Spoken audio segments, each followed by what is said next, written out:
Welcome back to Anglicans in Action. This week's action idea is related to adoption. Most of the time when we think about adoption, we focus on the families who adopt a child, or we celebrate the baby who has been united with a new family. Sometimes we celebrate birth parents who choose life for their child rather than abortion. We recognize the selflessness that goes into making that decision.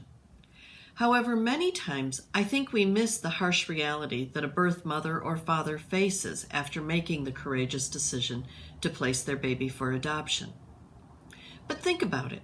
For 9 months, the birth mother carries the child, delivers the baby, and then almost immediately the child is given to their adoptive family. There is nothing easy about that scenario. And by talking about it, we can begin to recognize the emotional needs of birth parents after adoption. Once the baby is placed with his or her adoptive parents, the birth mother must work through the hormonal changes and begin a process of living life after such a life-changing event. She realizes that her life has to move on without her child, but it can be hard to. While her son or daughter is still alive, she is grieving the loss of the child she bonded with during the 9 months of pregnancy. The grieving process looks different for everyone, and for some the adjustment may be easy, but for others it may go on for years. The question I want to ask today is, how are we loving these women who have made the courageous decision to give their babies life and are now grieving the loss of the child that is still alive? If you know a birth mother, no matter how long it's been since her adoption decision, I encourage you to talk with her about her experience. Talk to her, pray with and for her, and walk with her no matter what stage of the grief process she is in. A simple gesture of extending a hand and letting her know that she is not alone and that grieving is normal can go a long way.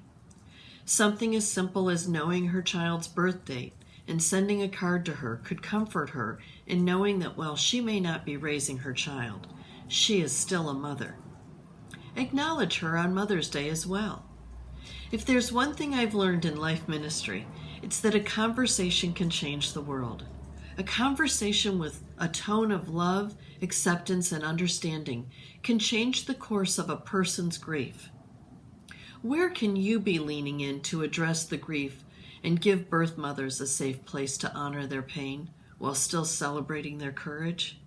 Where can God use you to heal the wounds that birth mothers carry? I want to recommend this great book called Reframing Adoption, a Christian-based birth mother grief recovery handbook. It was written by Sharon Fox and it can be ordered on Amazon. And in addition to the other ideas that we've already mentioned to help birth moms, I encourage you to have a couple of copies of this book on hand in your personal library so you can share it with those in need when that need comes up.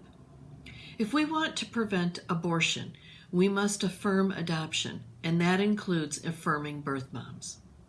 Thanks for tuning in this week. I'm Deacon Georgette Forney with Anglicans in Action.